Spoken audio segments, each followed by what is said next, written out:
Welcome everybody to the Dope and Tape Show. Here we are, live. You'll notice I don't have Brian with me. Brian is on a special occasion. Sarah got a job, and her little sister is going back to Columbia, so they are out enjoying the night on a well-deserved night out. You guys all know it's free to come on. As you join, please make sure you hit the like button. If you're not subscribed, subscribe. We have a special guest here today. I think you guys are all going to enjoy. It's Jamie from Australia, and he's got these ember protection systems that he's going to tell us all about, which is kind of out of my realm, but basically it is bushfire protection, right, Jamie? Yeah, wildfire protection, as I think it's referred to there. Wildfire protection. It's usually tank fed, and I have a lot of questions, as I'm sure you guys do. And if you guys want to fire off in the comments, we'll get whatever questions that we can answered. I think we're actually live on Twitch. That hasn't worked in a long time. We're live on Facebook, live on Twitch, live on YouTube.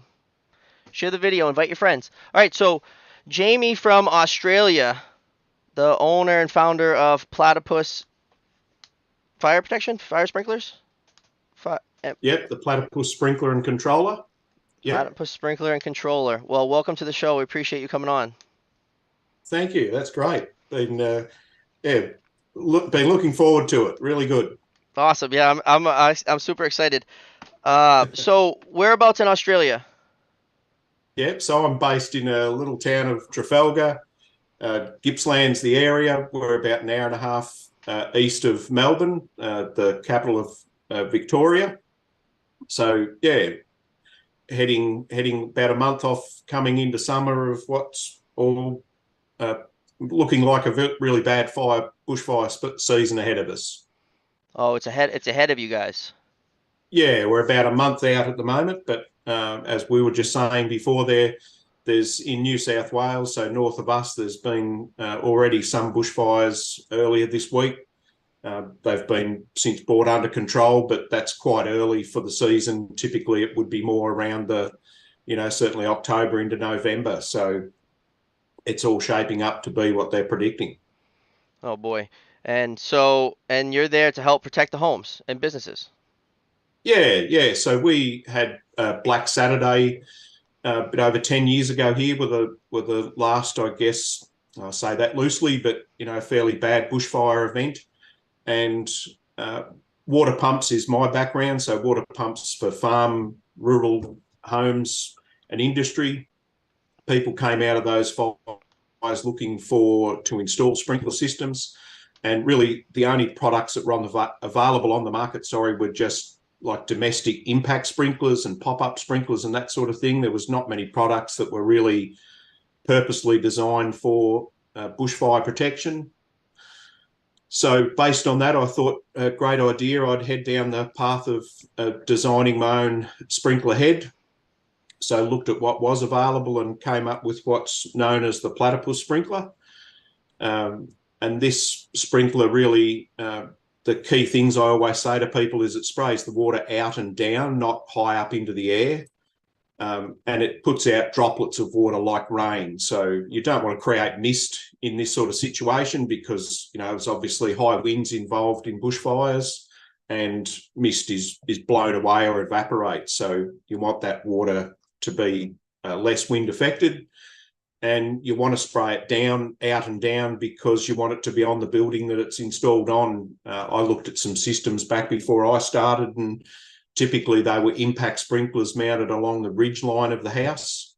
And it was a reasonably windy day on some of these that I looked at, and most of the water was landing on the neighbour's house. It wasn't really penetrating into the wind and staying on the home that it was installed on. Oh wow! So that was obviously a key moment there to say, well, yeah, you've got to keep the water on the building. Thanks. That's awesome. So you want droplets, not mist. That's right. Yeah. Raindrops, large droplets of water. So yeah, that the sprinkler head, again, out and down. It doesn't have an outer frame around the sprinkler, so just the sprinkler head pivots on a central shaft.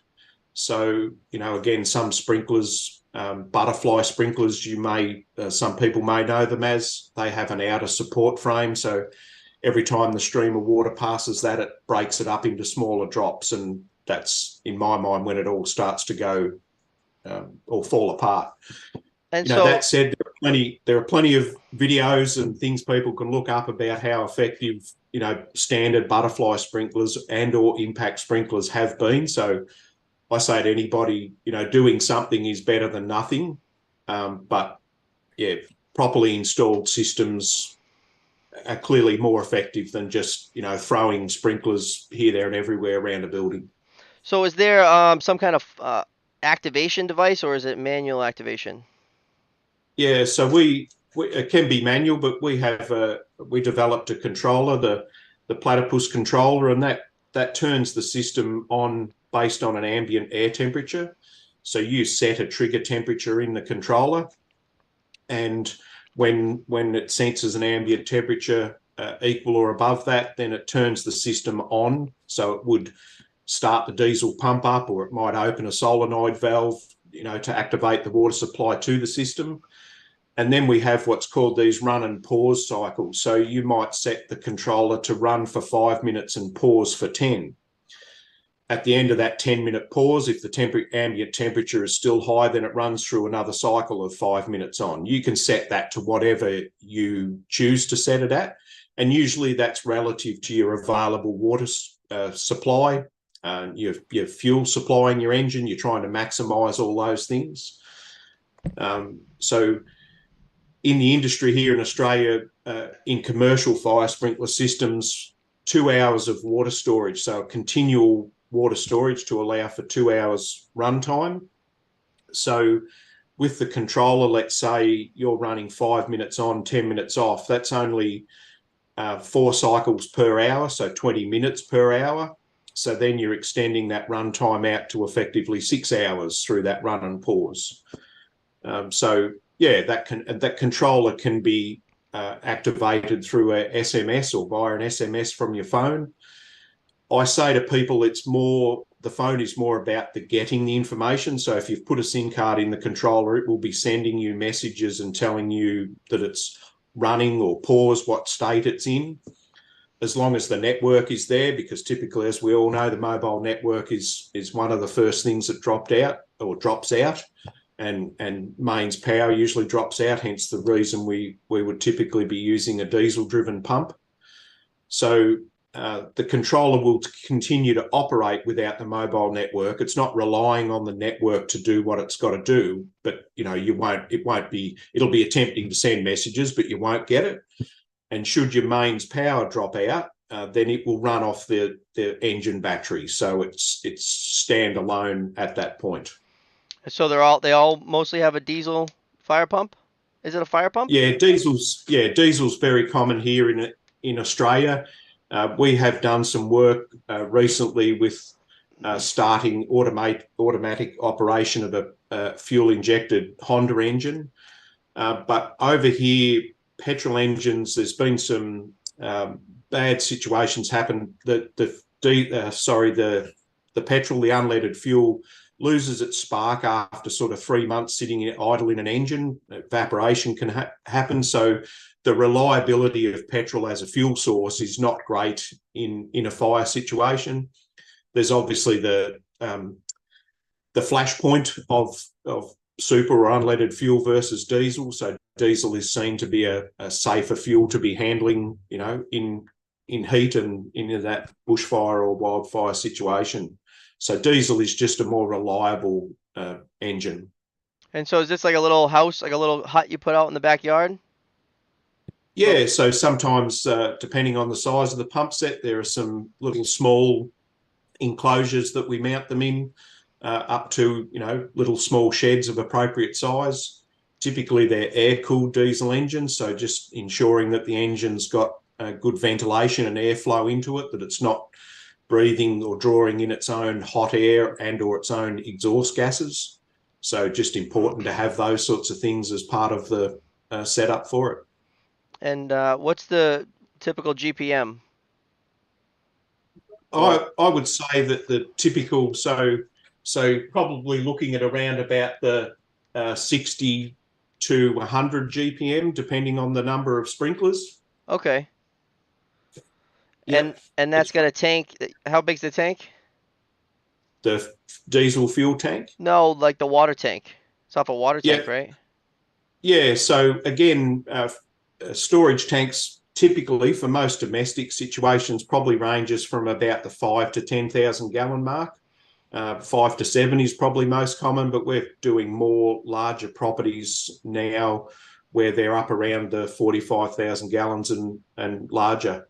Oh wow, that's a bit. Okay, Yeah, that's a and decent these are sized tank. typically above ground tanks with the flooded suction line into the pump. So you want to try and avoid suction lift, obviously, because that can be, you can have some inherent problems with losing prime in a pump. And whilst, a lot of fire pumps are referred to in some ways as self-priming, it's a very loosely used term. So above ground tank, pump sitting at ground level beside it, flooded suction into the pump, diesel engine, all adds to the reliability of the system.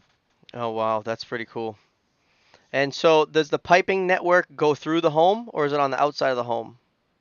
Yeah, typically this is pipe work that's mounted externally around the fascia line, so just below the gutter or the spouting of the home. And we typically would always use copper tube with the press copper fittings. You can conceal the pipe work in the home, and when you're concealing pipe work, you might be able to use different materials, different types of pipe rather than copper, because it's got some, protection through the building itself. Right. But we're finding most of the people here are retrofitting it externally on their home. The copper, I'd like that look. And so, maybe I can share a picture of the sprinkler. You think you have a sprinkler head photo on your website? Yep. I think you do. I want to check that out. So you said it's not a impact type. It's a. Yeah, so it's a rotating sprinkler head. Like I said, the sprinkler head spins on a central shaft, 360 degrees, so a full circle spray pattern. That's not adjustable, it's a full circle. What's Um, the typically, the how big is sprinkler this? heads are mounted at about 11 and a half feet apart. Okay. So 11 and a half feet apart around the fascia line, or along the ridge line of the home to protect valleys and that sort of thing. So solar panels on roofs, attic windows, like all those sorts of areas that are vulnerable are where you'd typically be mounting a sprinkler and having water spray happen. Oh, okay, I see it. I found them. It's relatively Can I small. be just excused for one moment, Bobby? Just one moment. Yeah, yeah. Yep. Let me see if I can share this with the. Uh-oh, where'd it go? I'm gonna see if I can share one of these photos with you guys. Thank you for joining us. This guy, Jamie, is from Australia, and he has ember protection on homes. Let me see. I'm gonna minimize this, and then I'm gonna say studio mode. Okay, bear with me. Bear with me here. I am going to see screen capture. Boom. Okay, done. Extend it. Hmm. Transition. Let me see if I can get this right on the screen for you guys here. Boom. All right. I think you can see that now. So this is the sprinkler head, as he's talking about. It looks like a ProPress system that's on right under the gutter, and it pops up right over, spaced out at about 11 feet. And that's the sprinkler. It rotates 360 degrees. There's another one right here, and this is to protect against brush fire. Pretty cool. I think it's very cool. And if you guys are in here, please hit the like button. Don't forget to subscribe. Name of these guys is Platypus Sprinkler out of the, Australia. Let me see. Yep. Looks pretty cool. Little pump outside. Sorry, Bobby. I'm Nope. back. I'm Yeah, good. don't be sorry. I shared a picture of one of your sprinkler heads coming up around one of the gutters. It's pretty cool. And so we want to see this. We got to start seeing this more in the United States. And I don't know if maybe it is popular. I don't think it is. I haven't seen much of it. No, I think it's what you might say, a bit of an emerging industry. As I was saying before, I was over there late May, early June last year, and there's a lot of interest and a lot of awareness in people wanting to do these sorts of things as part of their wildfire mitigation around their home. Insurance companies are starting to sort of push for people to ensure that they've taken, action to put things in place to protect their property to continue to be offered insurance. Right. Okay. Yeah. So the insurance companies are going to, I suspect, and I'm seeing it, we've got some ski resorts. So obviously in some of these are in bushfire prone areas, and there's people that are being asked to install, bushfire sprinkler systems to continue being able to get insurance renewals. Right. Okay. So I was so excited that I totally skipped over how we usually start the show with like a kind of about you. How'd you get into the industry? How long you Yep. been doing it? Where'd you start? Can you tell us a little bit about that? How'd you get into the industry? Yeah, sure. So I started work in a family hardware business back when I left school, 16 or however old I was at that time. And part of the hardware business, it was my father and his two brothers, so my two uncles, and water pumps was a part of that business. So that was the thing that I got interested in. And again, that's what I've done my whole entire working life is water pumps. Again, as I was saying earlier, um, uh, we do a lot of quarry dewatering, dust suppression, farm water systems, and again, a lot of rural properties here that have domestic water supply from a rainwater tank and pump. I went back to school in my sort of late 20s to get my water supply license. I wanted to have some sort of trade background behind me to separate myself from the average person, I guess, that was in the water pump industry. And that's no disrespect to anyone, because having a license doesn't mean that you know any more than anyone else. It's experience that gives you that. I've always enjoyed that type of work. And then, like I said, through my association with water pumps and people asking about bushfire sprinkler systems has led me, more down that path. I still pumps is a main and big part of what I do, but yeah, the little sprinkler has been probably, in its early days, as you work through sort of the designs and the prototyping and all those sorts of things, it's some frustration, but then some big moments of enjoyment as you achieve little things, and yeah, it sort of grows from there. So yeah, it's been really good, and I enjoy the work that I do. Yeah, it's good. Yeah, that's awesome. You're saving people's homes. I mean, and this started, I think I read in 2014. You started this business? Yeah, that's right. Yeah, the business known as in Australia as Platypus Fire Proprietary Limited, that kicked off then. There was probably a year or two prior to that as I was developing the product. The sprinkler was the first thing that I achieved, if you like, and then realised after that that a lot of people were asking about that automation so that the system could be started again on that temperature detection and that type of thing. So led down the path of the controller, and that's been an ongoing development. Again, that was probably released to the market maybe 7 or 8 years ago. And yeah, it's gone through various changes and improvements, etc., along the way. But yeah, I feel like everything is all at a really, really good place now. And my connection with the pump side of things, we've got the ability to put together little pump packages that suit the systems that we're installing. The sprinkler itself, I had tested, flow and pressure tested by the University of South Australia. So I've tried to base as much as I can on the design and the installation of the systems on real test data.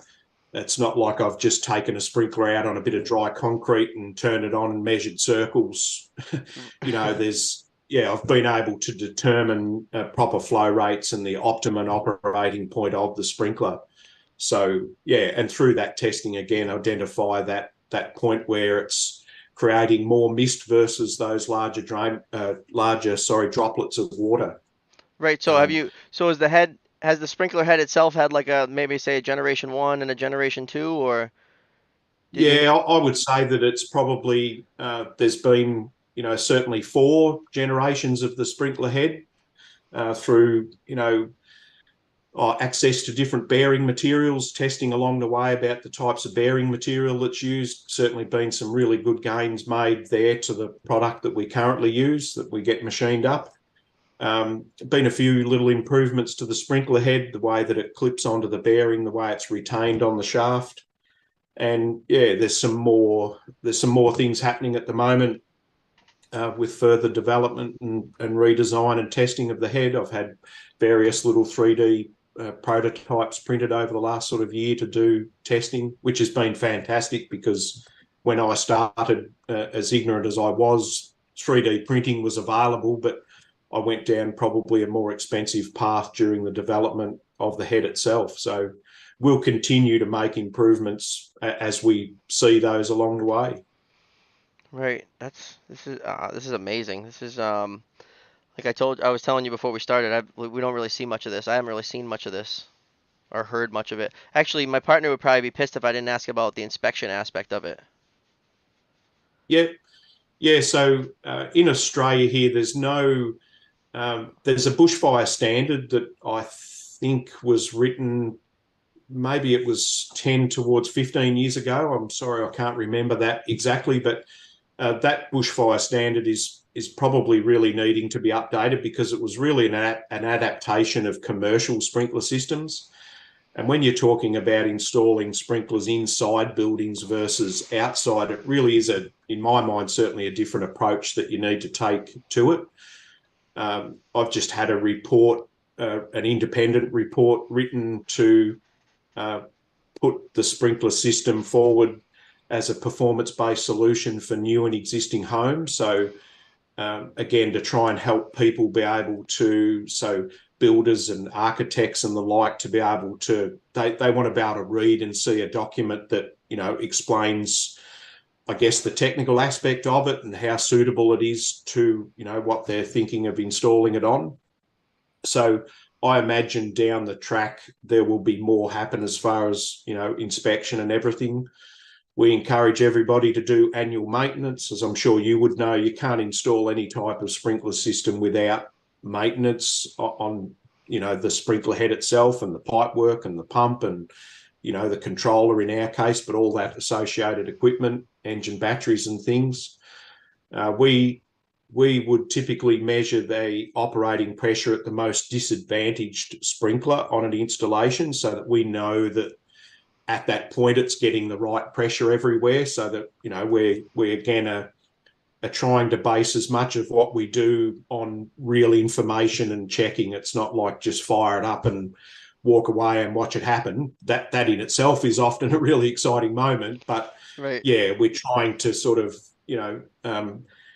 tick off things. And if you record those things, let's say at the point of installation, and then you're back each year doing your maintenance, then you can read that pressure again, and you know that your pump's still performing as it should, and that there in turn your system will perform.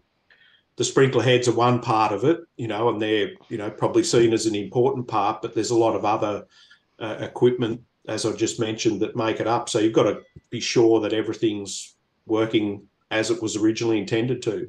Right. So obviously the heads are open, so the system drains out when it's not running.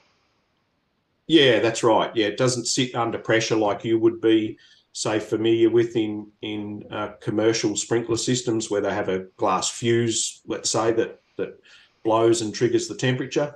Triggers the drop in pressure to start the system. These are an open vented system, so typically the water will drain back through to the lowest sprinkler of the installation.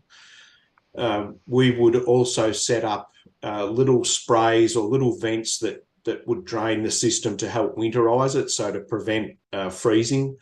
We have seen some freezing and damage to pipework occur in systems that have held water, and then in frost prone areas that's caused a problem. So you want to winterize and be able to drain the system.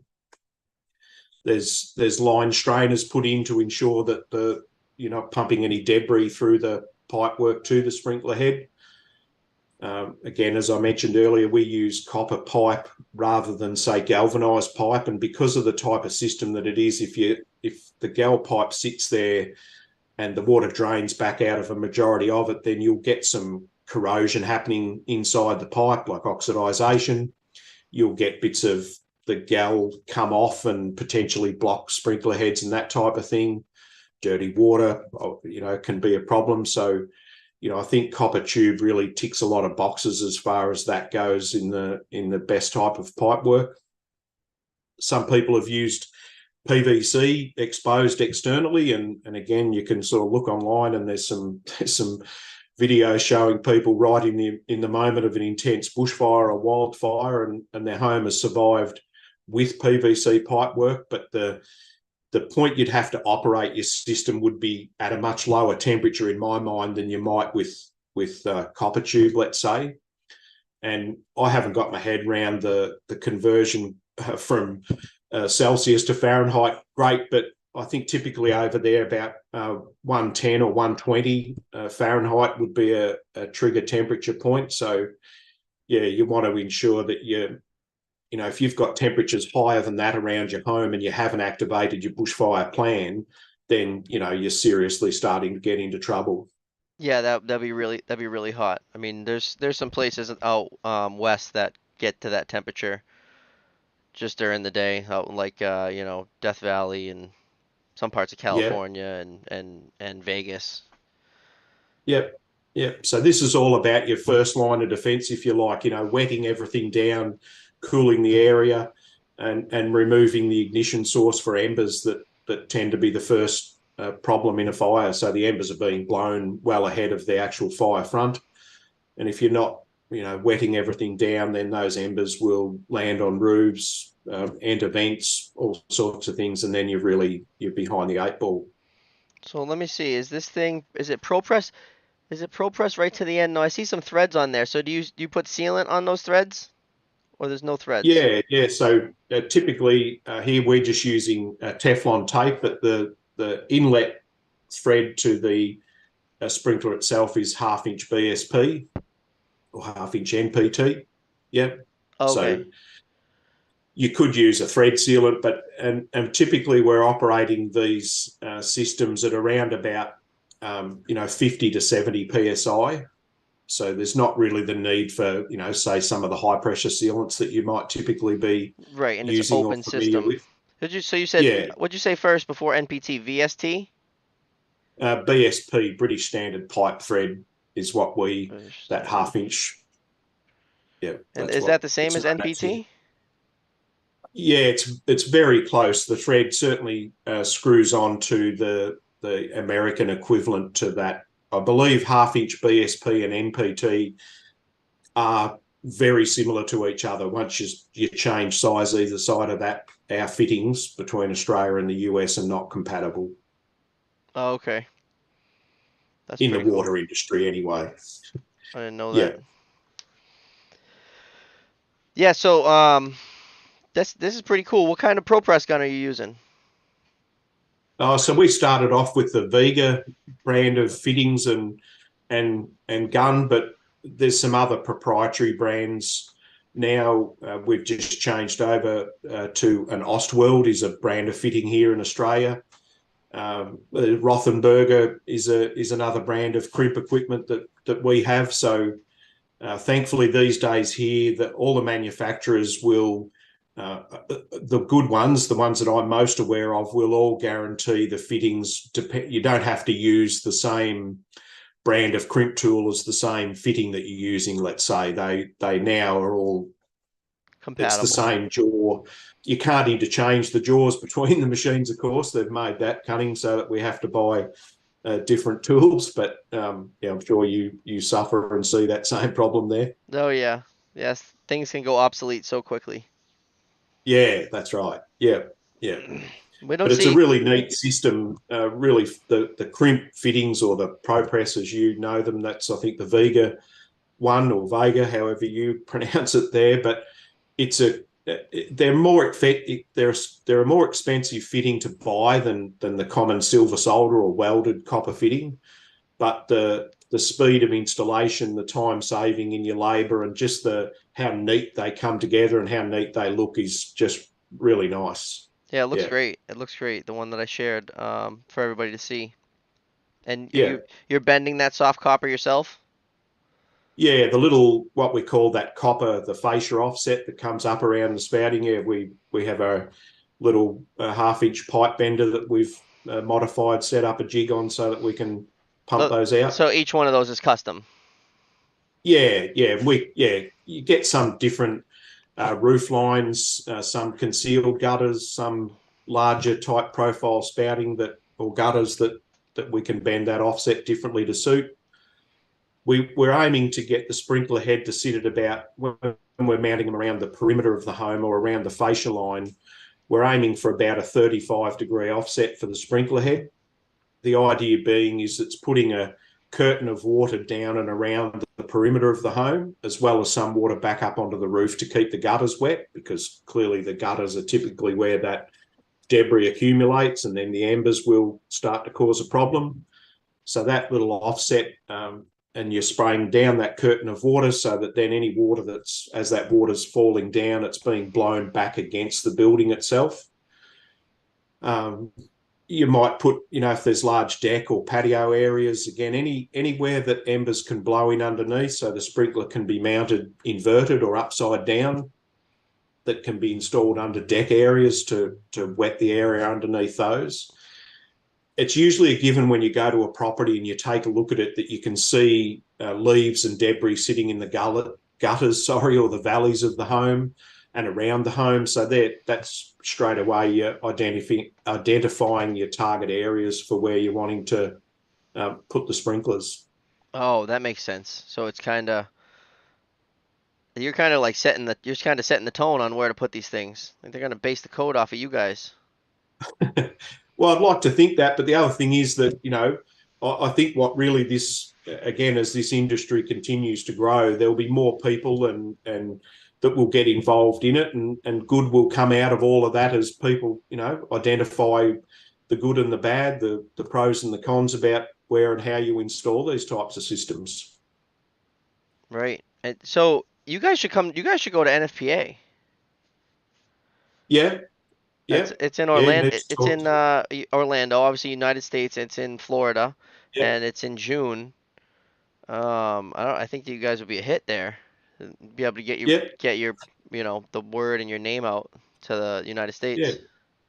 I'd be happy for another trip to the US for sure. Yeah, I know you guys should look into it. I don't know how much it is to get a booth or whatever, but I'm sure you guys could bring like Yeah, the sprinkler head. You said it goes and the pendant or the upright position? yeah, yeah, yeah. Oh, that's pretty Yes, cool. definitely. It can be mounted, yeah, upside down or inverted. 35 degrees offset is the maximum that I say, so you don't go any further than 35 degrees. Oh, so they don't go on their side.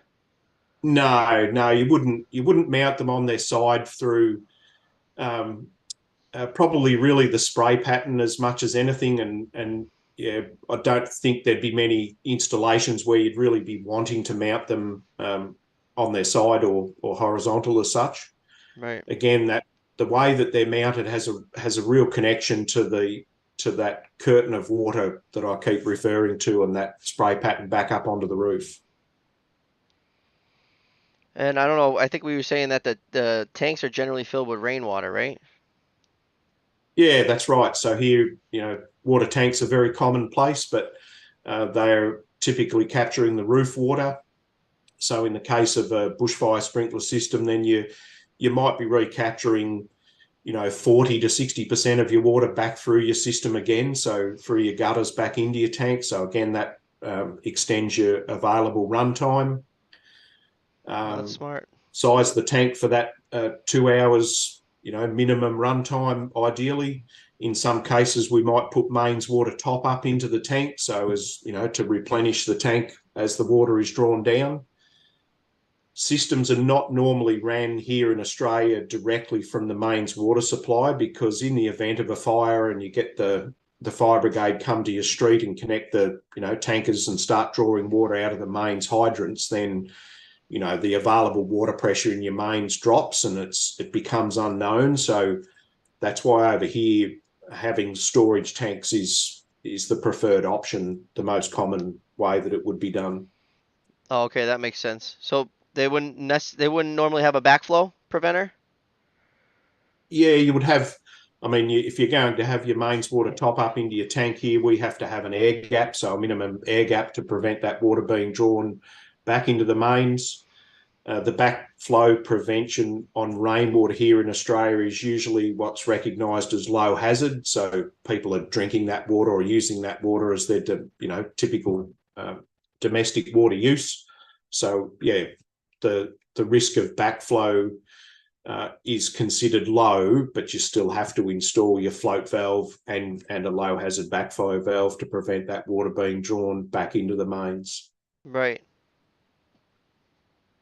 No, that's Lockable valve. So typically any valves, any isolation valves on the system, are lockable and tagged into the open position. So yeah, you don't get people, and I'm sure this would be standard in your commercial systems there, that you don't get people coming to inadvertently close off valves that are going to shut the system down. yeah, it would be they would all be wired to a tamper. If you shut the valve, Yeah. the panel would let you know someone shut a valve. Yeah. Okay. Yep. Yep. So that Supervisor. is the case in some systems here, but chain locks is normally the other requirement, so that everything's locked with what I call here a 003 padlock that the fire brigade have standard keys for should they need to Oh, operate the if they valves. get to open it. So you said something about frost areas. You don't have it doesn't get freezing everywhere? No, no, just yeah, certain areas, certainly northeast of Melbourne, here in Victoria, and up at East Gippsland from us, frost. Obviously, in the snowfields up around Canberra, those sort of areas, but really, there are a lot of frost-prone areas, and again, that's why you need to consider the way you install your pipe work to allow it to drain or again to winterize it so that you don't get problems caused by freezing. So Copper tube. what would be the lowest temperature that you guys would experience? The lowest temperature where I am here would really only be, it'd be still, let's say sort of 5 degrees down to zero, not normally much lower than that. But there are, in the snowfields here, temperatures certainly much lower than that. But for me, I'm a bit more about heading to the ocean on a cold day than I am heading to the snow on a cold day. Right. Yeah, Yeah, yeah. we experience a Everyone, lot of cold here. Like yeah, everything yeah, okay, freezes, everything's protected, nothing's outside. yeah, yeah. So you're in your own little niche of bushfire protection. Yeah, there are a few other people. I guess getting more people involved in the space over here now as the demand and the awareness through people looking to install this type of stuff. So yeah, it's good because again, the more people that get involved in the industry, the better it will become. The more options there'll be for consumers and homeowners and the like. What's the typical So crew size you're running? it would only be 2 or 3 people that we have. My main installer crew would be, typically 2 to 3 people. The average domestic installation, depending on what's involved from a pump and a tank point of view, would range from 2 to 3 days to 5 days work. We've done some larger properties that, can extend that out to maybe 3 weeks on site to do an installation. But there might be others at the same time putting in tanks and that sort of thing. So really depends on the size of the project. Right. Obviously, the access to the home around the property. So nothing more enjoyable than going to a home that's just a single story with nice clear access all the way around the property. But there are plenty of homes that have second stories and high, steep ground around the home that add to the challenge of it all.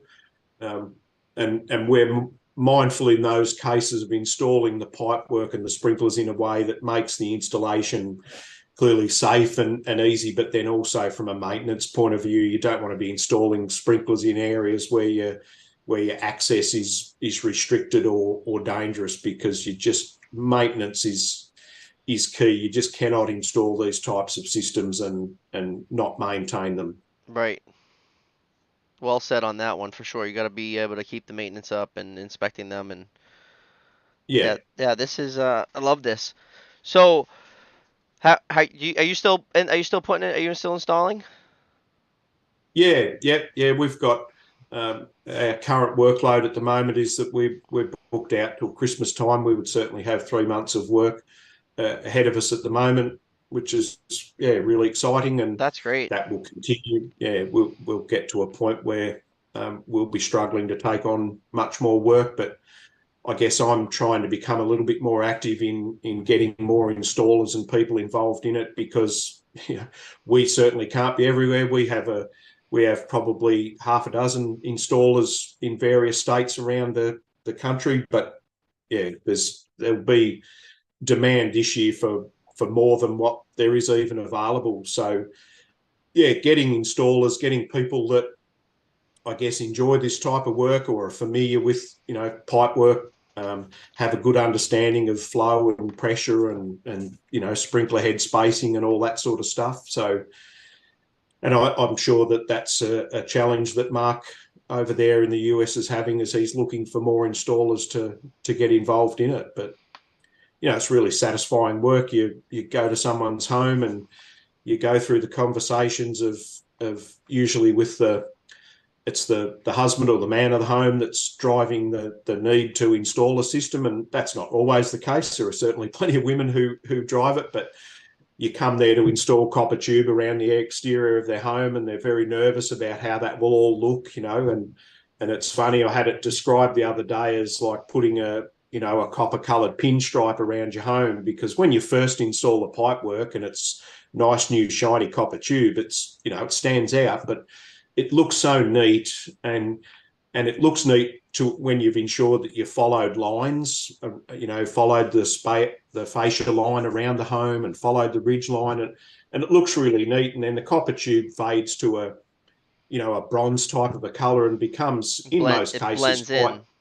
it really does blend in, and it looks really neat, but it's very satisfying work. Copper is such a great product to work with, and the crimp fitting and all that type of thing. We use stainless brackets and clip heads, they're called, like a little clip that wraps around the pipe and a bolt goes through the little T-shaped bracket. When it's timber fascia, obviously you can screw the copper directly to the timber fascia, but ridge lines and things typically on these little standoff brackets that sit that copper tube out probably an inch off the surface.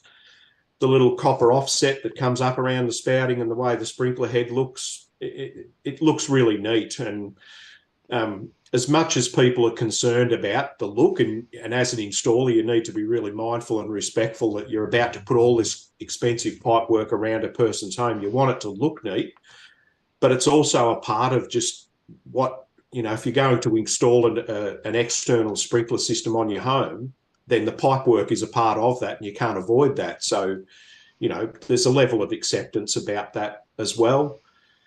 When we design a system, we try to minimise the pipe size where practical. So we might break it up into different zones so that we don't have to use such big pipe work everywhere. Sometimes that's unavoidable, but they're all the things that you consider. Do some clients want you to hide the pipe within? Yeah, there's not. We haven't done many concealed pipework jobs. Some new homes, some new builds we have done, and I think that will become more common.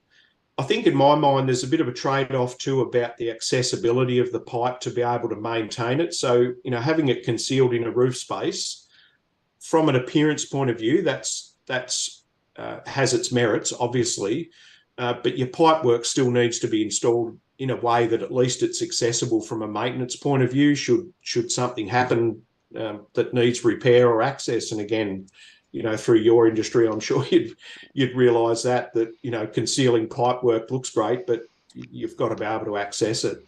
It looks great until I got the Sawzall and I'm cutting the ceiling open. Because Yeah, there's a yeah. leak. There's a leak above everything. So what would be the job requirements that you would be looking for someone that would be looking to get a job? Oh, I think somebody that's competent in the use of the crimp tools and pipe cutting, the basic skills of measurements, following lines, understanding bracket spacings and all that sort of thing. Right. Okay. Again, it'd be very similar to the work that you do and the people that are involved in that industry. We certainly always want people to have ideally like a trade qualification, but also the right insurance, like public liability insurance, so that the homeowner has a level of protection and assurance from that side of thing. We don't, not saying that there's people who can't do it, but there are people who should do it. And again, in your industry, you would you would well and truly Yeah, know and I see those agree. people. We've got a lot of, I've done a lot of work with that are even on the US website there about hints and how to and sort of rule of thumb information. So there's information about the maximum number of sprinklers you can run on certain pipe size, the maximum sprinklers that you might run through a certain size line strainer. Usually when you're talking to installers that might be interested in it and you're running through that information, they'll get that or they won't get it. And the people that get it are the right type of people. The people that won't get it, not saying they're not the right, but they might need to just, do a bit more work and get themselves a bit more familiar with the. It's a little bit harder for those type of people Yeah, that's right. to Yeah. But again, adjust. not saying it, They it could can't, but they could you, still learn. So yeah, that's for sure. so is this mostly ladder work, like what, an extension ladder or? Yeah, it'd be ladder, extension ladder, but step ladder. In some cases, we've done some jobs that have required a boom lift or a scissor lift again to sort of access it. And again, you've got to be mindful in that case that you require that same equipment back on site when you're doing maintenance of it. We would use so temporary roof anchor points and harnesses and that type of thing, depending on the heights we were working at. Scaffold sometimes, but when you get to a property and you've measured a fascia line or a run of pipework that you're going to do along a fascia run, as we say, and you've determined how many sprinklers and the spacing between the sprinklers, then you pre-cut your copper tube into pieces, and they might typically be from 8 to 11 or 12 feet long. You crimp a T-piece on one end of it, you put a bracket on one end of it. You've already put once you get your first piece of pipe work in place, then it's up, slide the join in, crimp the join, screw the bracket on. Once you get into that groove of things, it goes together quite quick, and ladders at that point are usually the most practical. I could crush that job, Jamie. Huh? Yeah, I like it because it's satisfying. It's good. It's for the most part really tidy work. It's you're using all new material and everything. Versus sort of hand cutting threads on gal pipe and screwing gal pipe and joints together, which is, Right. you know, um, Just yeah, pressing it all, copper pipe. I love it. It sounds great. And yeah, I bet the looks people, I really bet the neat. properties are usually a nicer of the properties because they're people who care about their property. So it's probably good scenery. Yeah, that's right. Yeah, we get to work in some great places. I flew down to Tasmania for a day midweek to have a look at a job down there. Um, Oh, so yeah, you're flying to work.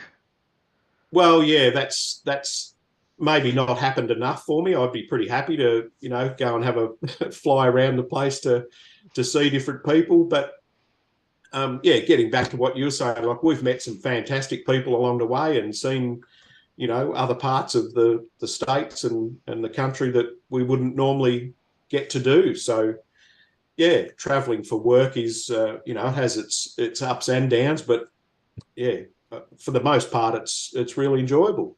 So what's the typical commute for one of the guys? Uh, we would probably, I mean, we've done some jobs where it's been, an 8 or a 12-hour commute, but that's becoming less now. And I guess for us here where we're based, we're probably talking maybe 4 to 6 hours. And even now we've got some jobs quite local, which is really nice. But all that stuff is relative in the cost of the project. So, we could go anywhere and do a job, but the cost of your travel and your time and that sort of thing. And that's why we're trying to encourage and get more installers involved, because, it just adds to the cost of the homeowner. And this is a significant investment that people are making. So, they're looking to minimise their cost where they can, not to incur unnecessary costs. So, That's such a peace of mind, again, though, especially if you're in a brush fire area. yeah, yeah, yeah. We've had, now sort of years of experience, and again, the installers go, and we get so many compliments about how the pipe work and everything looks, and the end result of the job is, it's all really satisfying. So Yeah, that's yeah, we've awesome. just got to get more. We've got to get more people involved. So I think maybe I could talk to Rebecca and see if you guys should show up to NFPA, get a booth at NFPA, and then you can tell everybody about yourself. That's a great place to meet all people from the industry. NFPA is the Yeah, biggest one. yeah, So yeah. No, The that'd be NFPA great. convention is in Orlando in June, and then there's an AFSA convention in Denver, Colorado in September, and those are kind of like the two big ones in the states. Okay. Yep. And Yep. No, it's sounding like a another trip to the US for me. And as I yeah, said before, a couple of them. that's It's like exciting. a convention and an expo. So Yep. you bring all your products. You set up a little. You just kind of maybe set up Yep. a booth with a demo or a mock-up, and Yep. Yeah, we did that with the a couple of little shows that we did when I oh, was over okay. there last year. So, Which and it's show did you great do? because these were little bushfire expos, Okay. really around sort of, I guess, the San Francisco, the Bay Area, and there was a couple in the Napa Valley that were at some wineries there. But yeah, it was just about getting the brand out, and again, talking to people.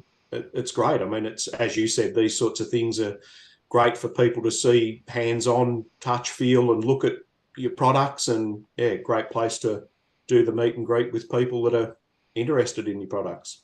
Yeah, I think that would be a great opportunity for you guys to meet a lot of people. You get like a TV in the background with the video going of it working. Yep. Yeah. Yeah. Yeah. We have a controller that we Oh, set so up you that, guys are set up. So oh, we yeah, got we yeah. got someone from the Cali chapter joining up right now, right at the end. What up, Florencio? Thank you to everybody that's watching. If you're watching live, you're watching the replay, we really appreciate you. Please hit the like button. If you're looking for any Dope and Tape merch, you see it up at the top. This is Jamie from Australia. He just told us all about his wildfire ember protection sprinkler system that he's kind of founded in 2014, and it was a great show. So if you're just joining us now, you're gonna have to go back and watch it, Florencio. Yeah. So this is a special episode because I've never talked about this before. We've never talked about this. Like I said, I usually have a partner on here, and he's out celebrating tonight. Shout out to Big Brian. Big Booty Judy. Lucky Brian. Lucky Brian, yeah. I think that what used to be his screen name was Lucky Brian or Brian Lucky or something like that. Right, Bry? Okay. You still watching, Bry? Yeah, so this is Jamie from Platypus Sprinkler, and now so you guys are kind of working into the USA now? Yeah, yeah. We're working with Mark over there, and Mark's based in Sacramento, but yeah, does a lot of work between Sacramento and down to the Bay Area. I think he's becoming a man of demand of having to travel the long distances and do that sort of thing at the moment with this work. But yeah, he's been involved in the industry himself for what I'm sure is more than 5 years now on some previous product. But yeah, great fella, does great work. When I was over there, went to look at some of his installations, and yeah, does a great job. And he's enthusiastic and keen about the product, and again about the industry, which is, that's what people need. Like, again, homeowners or people looking to do installations need to have people like that come to their site. So yeah, it's great. Rebecca is another little important part of all that show, which is great. Yeah. That's awesome. Yeah, I think it was Rebecca that reached out to me about talking to you. I'm glad that she did. Yep. Yep. She's a real go This getter, Rebecca. It's really good. yeah. Yeah, I feel lucky to have, landed myself in the hands of Mark, and yeah, when I was over there, yeah, he was a great fella, and we had some good times, and yeah, it's really good. So we have a 10-year agreement in place with this product at the moment. So yeah, we're really excited, and I'll continue to support and drive where I can. That's awesome. So it's available in the United States. I mean, I guess we could get it anywhere if we wanted it, right? For From the sure. Yeah, sounds of it. yeah, definitely. Yeah, yeah. People need to get on and check out his new website Yeah. and ask questions and make contact, and yeah, it's all good. So I just had the website. The website is platypussprinklerusa.com. And you can That's see it. installation videos and product videos and all about them. And Yeah, it's a pretty big website. There's a lot of info on this website. yeah. There's some gallery photos on there as well, showing the installations of the pipe work and how neat that looks. And that was again a part of when I was over there talking to people that they were really unsure about, putting pipe work around the exterior of their building. But I think when you see the photos and after having an installation done, it's really neat. Yeah, and I'm sure after some time they don't even notice. Probably just it blends in part of it now. Yeah, Mark did a job recently where he concealed a pipe up an unused down pipe up the side of a building. It was up through the rain head at the top. It was fantastic the work he did. So that's the level of what he'll go to make sure that it looks neat and tidy. You And that's what you hide have it if to you do. can. Yeah, that's a great idea. That's right. Yeah, yeah. Again, through your industry, I bet you've been to jobs and thought, "Wow, who was the cowboy that installed that pipe work?" And yeah, Yeah, that's what we yeah, call them too, the Cowboys. Yeah, you got to take pride. You got to look back at it, and if it should look good when you look back at it before you walk away.